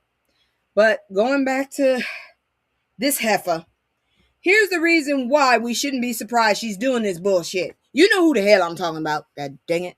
Where is it? Ain't nobody got time for that. Damn it. Let me do it again. Fuck it. I don't care. Fuck it. Nicki Minaj MAGA support shouldn't surprise you. Her true colors have been visible for years. I never trusted the heifer. I never did. I don't think I've ever really felt like, oh God, no. No, I really never have. She's just been white noise for the last 20 years of my life. She popped up somewhere when I got out of high school, like in 99. She popped up around then. And she just never went away. I thought she would go away, but she never did. I really wanted her to. I thought she was the female Lil Wayne. So after Nicki Minaj popped up at Turning Point's America's Fest, a lot of black folks responded with one word: crazy. And honestly, I get why people said it. The rants, the Twitter chaos, the sudden MAGA proximity. Half of you are illegal. Your ass needs to get deported. That's why I signed that petition. ICE legally can get rid of your ass. Your brother is a menace. Your husband is a menace. Yeah, y'all, I'm sorry, but take the baby too. Take the baby too. He can come back later, but y'all got to go. Shit. Ugh. I get why people said the rants, the Twitter chaos, the sudden MAGA proximity, but here's the thing. Calling Nicki crazy is actually letting her off the hook. This didn't come out of nowhere. Back in 2012, during Barack Obama's re-election, Nicki literally rapped about voting Republican and backing Mitt Romney. She later claimed it was a joke, but jokes usually don't age this consistently. I've been side-eyeing her since she popped up, okay? I've been side-eyeing her. She got a few bops, but never have I been a barb. Never. And I hate that she likes pink, because I like pink, and she just fucked up pink for me. In 2015, she told Billboard that Donald Drumpf made points that weren't horrible, just poorly delivered. In 2016, she critiqued him again. In 2020, she said she refused to jump on the Drumpf bandwagon. That back and forth, that wasn't confusion. That was testing the waters. She is the female Lil Wayne, both talented, topped off the game, artist, chaotic, crazy looking, and both ran to Drumpf. Yes! And unfortunately, we cannot get rid of Weezy. That motherfucker is FBA. Fuck. I think. Is he? I don't know. He's from Louisiana, but maybe he's part Cuban? I don't know. I'm sorry. I'm thinking of trying to. No, I was trying to deport him too. No offense. Sorry. I just don't like people who support the devil. That's all. I just don't. So fast forward to 2025 and the mask is off. She reposted with White House propaganda. She aligned herself with Drumpf, framing on Christians in Nigeria, which was wrong. Very wrong. She even spoke at the United Nations on behalf of the administration. I need to know, can anybody just go up to the United Nations? Because I'm trying to figure out when she became a politician. So can I go up to the UN? Because if that's the case, I will drive up there. Don't worry, we'll find something on him. I guess so. But hey, Joker, me and you, we need to go drive to the UN. If she can do it, we can do it. We need to go to the UN soon. We need to get together and we need to plan. I'll drive. We need to go to the UN. I know it's in New York. I think. I'm not sure, but if she can do it, we can do it. Come on, Joker. We getting ready for this shit. We gonna go both. Can you come with me? I don't know. You might get in more trouble. Never mind. I might go by myself then. But anyways, let's see here now. And here's why conservatives want her. Influence. She ain't got it no more. That heifer. Did y'all really think we was gonna just be stupid and follow her stupid ass? Hell no. We see what's happening. We ain't that dumb. Shit. Oh, Lord have mercy. Velma and Louise style. All right. You play with me. Don't play with me. I'll really come get your ass. We will drive up to the UN. So, cause if she can just walk up in there, why can't we? I'll go up in that bitch. I ain't got a problem, damn it. 2 veterans going up there to talk to the UN. What the fuck are y'all doing? Can you please do something about our fucking leader? He's not my leader. Fuck it. Can we move to your countries, your nations? Can we please take us with you? We going to the UN. Me and Joker going to the UN. We gonna get this done. All right, so anyways, Nicki Minaj isn't even Nigerian. She's fucking Trinidadian. But she fucking with Nigerian politics. How does that work? The math doesn't work. Just because you got brown skin doesn't mean you can talk on that shit. Stay in your lane, bitch. Ugh. Anyways, so no, Nicki Minaj isn't unhinged. She's coherent. She's strategic. And she's been signaling the direction for over a decade. Calling her crazy avoids the harder truth. She knows exactly what she's doing. She's a snake. She told y'all. Anaconda? She's a snake. I never trusted that heifer. I never did. Now for some sad news. Because I guess we just all gonna have hot flashes today. Because this is not a normal newscast. I'm telling you, people did not report what was really going on. And I'm not a journalist. So if I tell you what the fuck I found out, I don't know what to tell you. But anyways, let's begin. Don Bryant, Memphis soul singer, songwriter, who wrote I Can't Stand the Rain. You know, the one that was sampled by Missy Elliott. At 8, he has died at 83. Poor man. We're gonna go and tone it down a little. We getting ready. I told you it was gonna be a quick night. Legendary soul singer and songwriter Don Bryant passed away at 83 on December 26th. And if you love soul music, you've been living inside his work whether you knew his name or not. I'm gonna tell you right now, I've been practicing Summertime, Mahalia Jackson's Summertime. I wanna perform it like her for my mother for her birthday. That's what I'm gonna start doing. And no, I will not let anybody hear me. Because my mom thinks I can't sing, but I'm going to try my best. So wish me luck. Anyways, let's talk about him.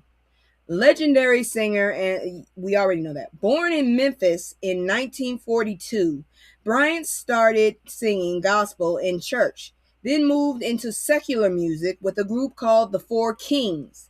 His solo album, Precious Soul, it all still sounds churchy to me. Four Kings sounds churchy. And Precious Soul sounds churchy. How is that secular? Okay, anyways. Precious Soul dropped in 1969, but where he truly changed music was behind the scenes. At High Records, Bryant wrote over 150 songs, including the absolute classic, I Thought I Buried My Phone. That's not the classic. I just thought I buried my phone enough that it wouldn't be, you couldn't hear it. Obviously, I did not. Okay, let me go back. At High Records, Bryant wrote over 150 songs, including the absolute classic, I Can't Stand the Rain. I think I'm going to go listen to that now. Co-written with his wife, Ann Peebles. And that song, that Memphis, that pain, that soul distilled, the story of its creation is simple and beautiful. It was raining. Ann said she couldn't stand it, and Dawn started writing. That song went on to be covered by Tina Turner, Seal, and sampled by Missy Elliott on The Rain, Super Duper Fly. The generational impact. After decades of writing hits for others, Bryant returned to singing himself, encouraged by Anne after she suffered a stroke. His later albums earned critical praise and even a Grammy nomination in 2020. Why not a Grammy? Fuckers. This wasn't just a musician. He was a craftsman. A black man who wrote feelings people didn't know how to name. Rest easy, King. Your pen still speaks. You will be missed. So, we lost another one. It's really fucked up. We ain't even to the last of the... Is this the last week? We ain't to the last week yet. Tomorrow will be the last week. And we done lost another one. Now I'm just going to piss you off. So check this one out. Because guess what? You're going to get pissed. This one. Failed money grab. Tyler Perry faces new SA lawsuit from aspiring actor. You know, dude, I can't stand next to you no more. This is getting too much. When you smell smoke, usually there's fire. Dude, it's like a four alarm fucking thing. Everybody's coming at you. If everybody's saying it, I'm starting to wonder. Shit. This is uncomfortable, and it should be. Hollywood powerhouse Tyler Perry is facing a new $77 million SA lawsuit filed by actor model Mario Rodriguez. Rodriguez alleges that Perry used his influence to promise career opportunities, then made repeated unwanted sexual advances with multiple years. I saw him say it. I saw the interview. According to the suit, some incidents allegedly occurred at Perry's Los Angeles home and involved inappropriate touching that left Rodriguez uncomfortable and shaken. What the fuck? Dude, how can you be a pervert and helping people? Please, pick which lane you gonna do.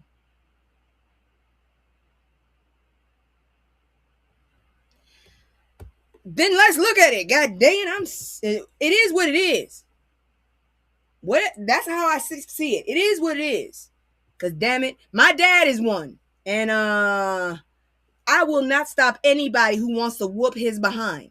I will not. I will be like, oh, have at it.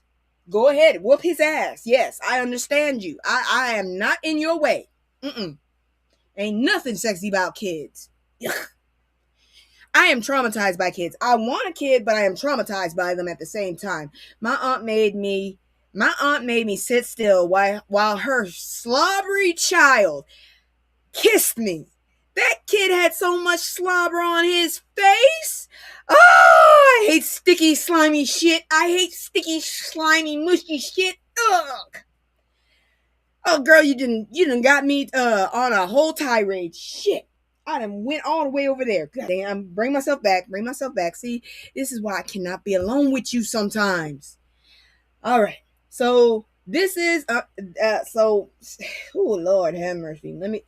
According to the suit, some incidents alleged occurred at Perry's Los Angeles home and an inappropriate touching that left Rodriguez as a money grab. Here's what makes it bigger than gossip. This is the second lawsuit this year.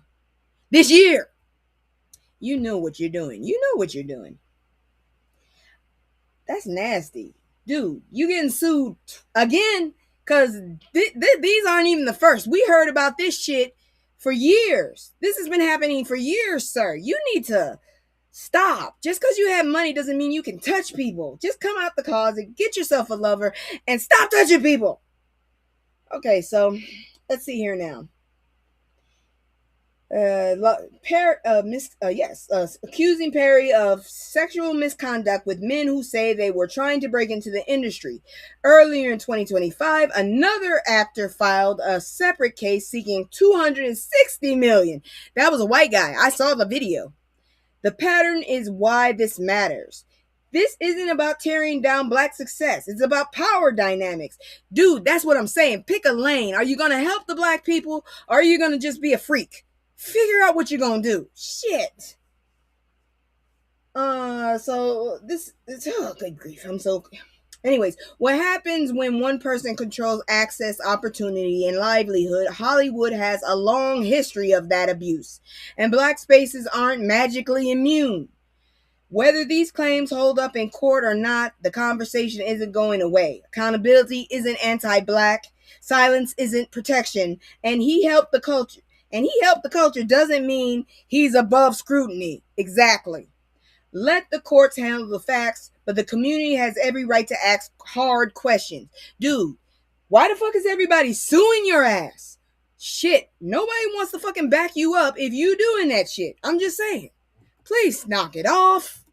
And I hate to say it, I thought we had vindicated them, but I guess not. Another whining done fucked up. Look at this shit. Ain't nobody got time for that. CC Whining is under fire for praising the Kennedy Center Honors event. Did you see when it was reported? Woo! This CC Winans debate. Woo! After gospel legend CC Winan posted a video celebrating her sister's performance at the Kennedy Center Honors, social media split clean down the middle. One side said she was supporting her sister, gospel was sung. No compromise was made. Jesus didn't avoid rooms, he changed them. The other side said absolutely not. When the Kennedy Center has been overtaken, politically stacked with Drumpf's allies, renamed with his name on the building, and turned into a MAGA battleground, showing up is not neutral, accepting the stage and the check is participation. I kind of lean on that side. I really do. And that's the real debate, influence versus refusal. Before Drumpf's takeover, performing there was harmless. Now, artists like Issa Rae and the producers of Hamilton pulled out on principle. Others stayed, and people are noticing who did what. This isn't about canceling CC Winans. It's about understanding that context matters. Exactly. Ministry doesn't coexist in a vacuum, and sometimes defiance is the testimony. People aren't asking her to be silent, they're asking her to be intentional. Girl, do not serve these assholes. They do not honor God. And everything they stand for is against him and what he wants. Do you not understand that? U.S. Christian nationalism is just KKK with a cute little button shirt. Fuck you. I know what the fuck it is. Anyways, that's it for celebrities. Let me go ahead and break this down. And now we're going to talk a lot about health. I got at least 3 stories to talk about health. Other than the dumbass that just fell out the fucking plane and talking about he gonna get in the plane again. Dummy! Woo! Anyways. Whoos. We gonna breathe. Let me go find this damn story so we can talk about it. All right. This is something that, well, not me anymore, but if you do have a tattoo or you're interested in getting a tattoo, I would love to get another one if it wasn't, spiritual thing here. But if you do have a tattoo, this story right here might be one that you want to listen to. So, how did I do that? I did 2 of them. And where's my nosy news anyways? I want my nosy news. I haven't seen that one in a while. Where's my nosy news? I need a hotkey for my nosy news. What is my nosy news hotkey? I forgot. Damn. Anyways, here's my nosy news. I'm going to do my own nosy news real quick, and I can't find it. The fuck? Nosy news, where are you? Oh, there you are. Here we go. Well, what's going on over there? Tattoos, toxins, and the immune system. What you need to know before you get inked. New research shows tattoos. If you got tattoos or you're thinking about getting one, listen up. Excuse me. I need some tea. Ooh. It has been snowing It has been snowing. That's all I can say. Anyways, new research shows tattoos don't sit on your skin looking cute. When it goes into your dermis. Your immune system, it treats it like a foreign invader. Immune cells rush in, try to break it down, fail, and end up trapping the pigment inside themselves. That's why tattoos last. But the ink doesn't always stay put. Studies show tattoo pigments can migrate into your lymph nodes, which are key parts of your immune system, defense system. That means your body is interacting with tattoo ink long after the needle stops buzzing. Oh dear, I might be in trouble. What does that mean? For most people, nothing dramatic, but researchers have found tattoos can trigger prolonged inflammation, allergic reactions, and potentially alter immune responses in certain situations, including how the body responds to vaccines near tattoo areas. There's no link to cancer in humans yet, but some pigments can break down into harmful chemicals over time. And here's the kicker. Tattoo inks aren't regulated like medicine. Some were originally industrial pigments. Bottom line, tattoos are still a powerful form of expression, especially in Black culture, but they're also a lifelong biological relationship. Know your artist, know your ink, and understand your body isn't just watching, it's participating. Yeah, because that one I had on my back, I had to get it redone. That's for sure. They said they fucked that one up. I didn't like it. I've heard of allergies to tattoos. I'm so chicken, I'd rather be branded. Girl, no. I'd rather a tattoo than branding. Oh my God, no. I have 5 tattoos. No, I can't do that. No branding. Ooh, no. I don't know how you could do. No. My arm has hit a open pipe in the galley when I was doing service week, when I was a damn recruit. The skin came off. The brown skin came off. I literally saw the white skin. I thought my mom was just talking shit when she said she beat me to the white skin. And then I have a scar. It's not bubbly, but there's a color, there's hyperpigmentation where my scar is. Girl, Brandon? Oh no. I don't want nothing hot. Not with me. But anyways, let's check this next story out. Give me a second. Oh shit. What? That's the wrong damn button. We are at war. That was the right one. Wrong story though. I went too far. Here we go. Myeloma? I think that's it. I hope I got it right. But anyways, we're gonna talk about it. Myeloma. Okay. All right. So, patient power insights from the front lines of myeloma. This story is important, so sit with it. Let's see here. I'm too chicken either way. Oh, okay.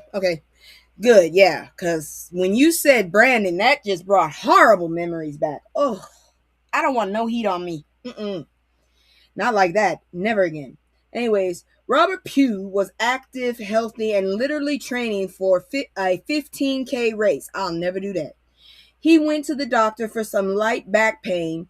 Nothing dramatic. Runners expect pain, but this doctor noticed something subtle. His white blood cell count was lower than normal for him. Even if it wasn't technically low, that one detail saved his life.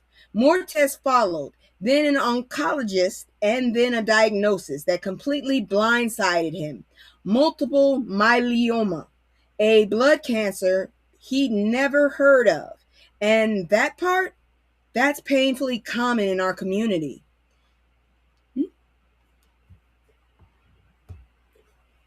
Let's see here now.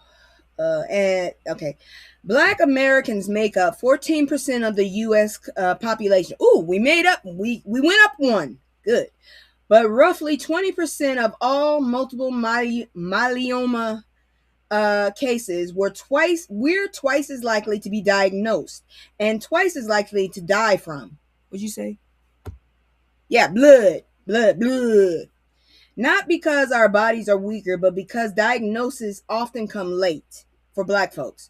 Multiple myeloma is tricky. It doesn't show up as a lump. It lives in the blood and bone marrow. Pain in the back, hips, or ribs can get brushed off. Fatigue. Oh, Lord, I'd be having pain in my hips and my rib. Oh, Lord, Jesus. Fatigue might look like stress.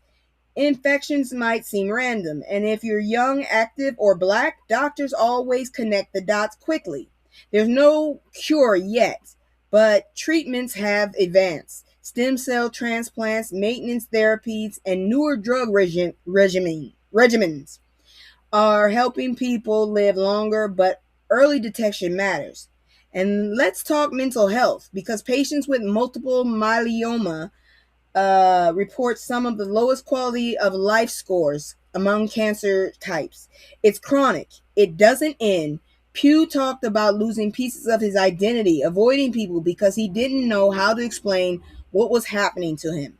The takeaway? Trust your body. Push for answers. Don't minimize pain that lingers, especially in a healthcare system that already under-listens to Black folks. Keep your ears wide. What the hell was that noise? Something happened outside. I don't know what it was, but I didn't like it. Anyway, moving on. All right, let me make this one big. Because I'm telling you right now, I got chapped lips. I don't know how I got chapped lips. I've been in the house all day. How the hell do you get chapped lips? Must have been when I opened that door that one time.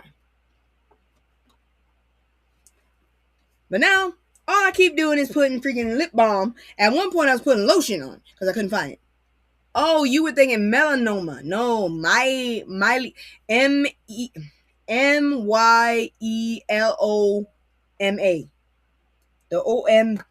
The OMA made me nervous. I know what you're talking about, but nah. Melanoma. Yeah, I have no problem saying melanoma. It's myeloma that fucks me up. Anyways, black folks keep heal. Okay, here, let me look at this one. All the cold and flu tips your grandma knew worked. So now let's switch gears because cold and flu season is here, and black households already know grandma medicine don't play. Before NyQuil commercials, there was ginger, honey, onions, steam, and sleep. Ew, ginger, honey, and onions. I have them, but ew. That onion and honey syrup, legit. Chop onions, cover them with honey, let it sit, and boom, a natural exfoliant with antimicrobial properties. Ginger and honey tea and ginger and honey, I don't mind that. An anti-inflammatory, soothing, and will absolutely make you feel like somebody loves you. But the honey and the onion, yeah. Hot toddy, I can do a hot toddy. Hot toddy, lemon, honey, ginger, cloves, tea, yes. Whiskey splash, optional. For me, it's definite. The onion goes in your sock. What? I heard about that. Why? Why do you have an onion in your sock? Why? Why is the sock? What's with the sock? Tell me. Anyways, turmeric in warm. Now that's something. Wait. Whiskey splash because doctors will tell you no, but ancestors mind your business. Look, a doctor told my mom to put a little bit of alcohol in my baby bottle every time we went on a road trip. And I talked too much. That woman had said, "Hey, you want a sip of my beer?" I said, "Yeah," and I went out. I woke up and we was there. That's all I know. You have no idea. How you gonna say, man? God dang it! Now I gotta go look up my phone. I had to resuscitate my phone for you so I can go find out. Cause now I'm nosy. Why would you put it? Why put an onion in your sock? Not sick sock. Let me see what it says. Okay. People put onions in socks as an old folk remedy, believing the onion sulfur compound and allicin can draw out toxins, bacteria, and virus, relieving cold, flu, or congestion symptoms by purifying the blood through skin. But there is no scientific evidence to support this. Stop putting onions in your socks. There's no science behind it. No onions in the socks. There you go. I stand on that. No onions in socks, please. I don't even like. I got a cousin named Onion. Well, that's her nickname. She bit a dog because the dog bit her. I don't know what to say about that. Anyways, I'm getting back to this. Turmeric in warm milk helps with inflammation. Chicken soup isn't just for comfort. It hydrates, loosens mucus, and replenishes electrolytes. Ginger ale, I love ginger ale, and saltines, that's for when your stomach is doing backflips. My mom was always with the damn ginger ale. It's a hill people remedy for everything. Well, damn it, maybe that's why they're in the hill, because nobody wants to talk to them because they smell like onions. Maybe that's why. What are you doing, Mavis? Now, Mavis is the cat I will not send to you. She's cute. She done found some plastic and I see some damn... Man, I think that's the code to my damn, my damn server. It better not be. What are you doing? Hey, look at me. Eyes to me. Look at me. Hey, look at me. What you doing? What is that? What is that on the ground? Don't act like you don't see it. You were trying to eat it. Oh, now you're going to grumble. She went under the bed, jackass. Anyways, back to this. Sorry, I was talking to my cat. And yes, Vicks Vapor Rub stays undefeated. I do like the Vapor Rub. The Vapor Rub feels good. Chest, back, neck, under the nose. Some of y'all still putting it on the feet. Somebody made me put it on my feet. I forgot who. I think my mom made me put it on my feet. And I'm not here to argue with success. Herbs matter too. Mullein tea. Let me spell that for you. MULLEINT for coughs. elderberry for immune support, oil of oregano when you're fighting for your life. The hell? Sea moss for minerals, sage steam for congestion. Sage steam for congestion. I'm glad to hear that. I will try that. But here's the real medicine nobody argues with. Sleep.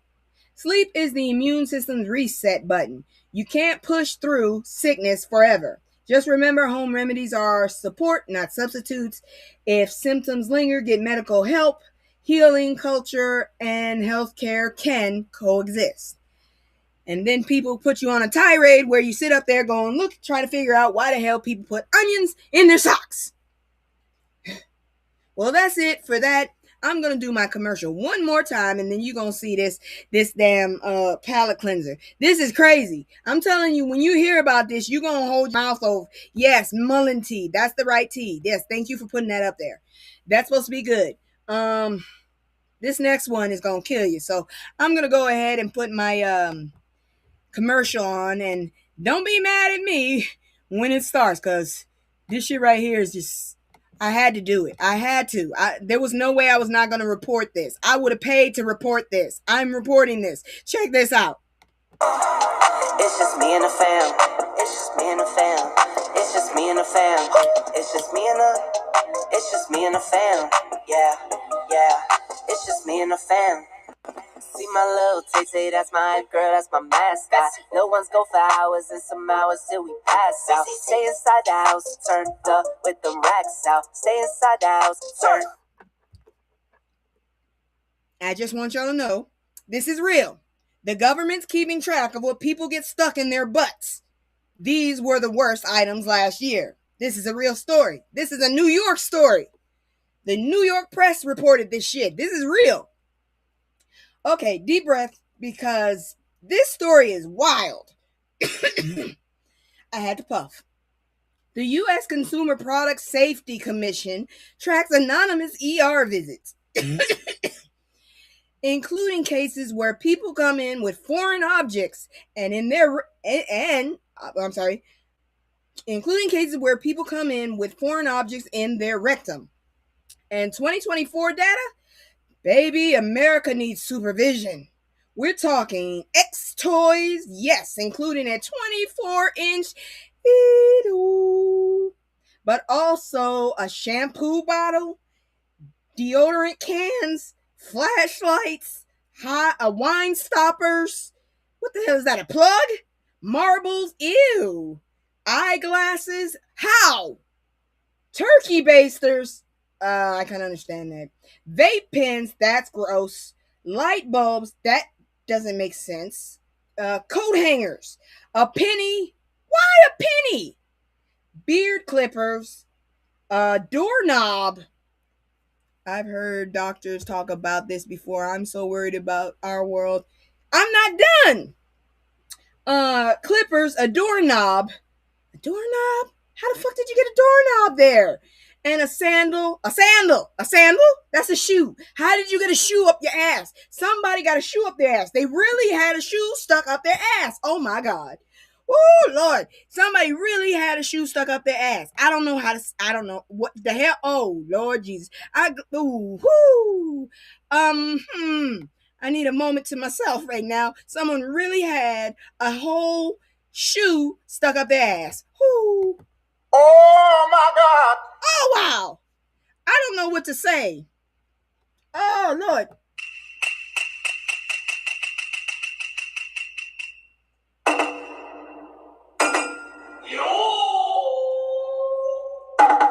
That's all I gotta say. The fuck? A sandal. And, I'm not done. And an entire Yankee candle in a glass jar. Okay, I gotta go look up a Yankee candle in a glass jar now, because I don't know what the hell that means. A Yankee candle? What the hell's a Yankee candle? It's just a candle, right? Yankee candle image. Ooh, that should not be in a person's body. Ooh, no, something wrong with you. Ooh, no, you need therapy for real. No, I know that's a brand. Oh my God. Oh Lord Jesus. And the explanation's even worse. I slipped in the shower. I was bored. I was constipated. I don't remember putting it in. The fuck? What do you mean you don't remember putting it? Sir, from 2012 to 2021, nearly 39,000 people per year were hospitalized. Average age 43. Thank God I changed 44 this year. About 78% male and 40% needed to be admitted because suction is real and physics does not care about your curiosity. Oh my God.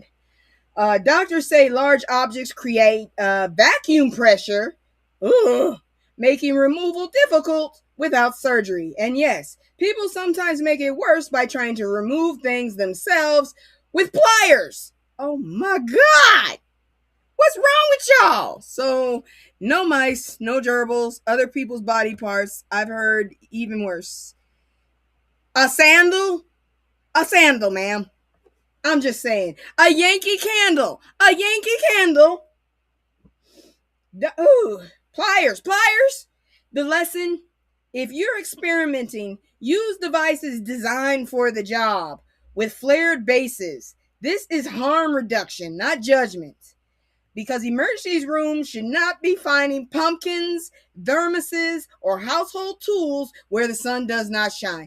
How did you get a pumpkin up there? Oh my God, that's horrible. That's it for the news. Thank you for coming. I'm going to have to dunk my head in seawater or something to get that out my head. A Yankee candle. I saw it. I can't imagine what that looks like inside somebody. Oh God. Oh my God, that's just horrible. You see, I'm leaning down. That's what it is. Oh, Jesus Christ. I don't know what to say. Oh wow. That's it for the news. Thank y'all for coming. Without y'all, it would be nothing. That's something I think I traumatized myself. Worse than a sandal. I used to work in the medical center. People are crazy. I worked in the ER area. Nobody did that before. Jesus Christ. But the most we had was dumbasses leaning too close to the goddamn grease. But that's it for the news. Thank you so much. Without y'all, I'd be nothing. I don't know what I'm saying. I'm repeating shit because I just got shocked. I just traumatized myself, okay? Well, I'm gonna have to talk to my doctor about this shit. Anyways, I love y'all. Get my word out. If you like what I'm doing, hit the like button, share it, get it out. As promised, I will be as long as I'm at 200, I will be camming up this watch night, the 31st watch night, and we'll have some fun, and you'll see what the hell's going on with my face, because I'm very expressive about some of the shit that's going on. All right, though. Love y'all. Thank you so much. Like, share, subscribe. Good night. Where's my outro? There it is. I can't stay. No, I always gotta go. Playing house to stay home with my soul on the road. I can't stay. No, I always gotta go. Playing house to stay home with my soul on the road. Oh shit. I forgot. And I'm still alive too. Shit. I forgot.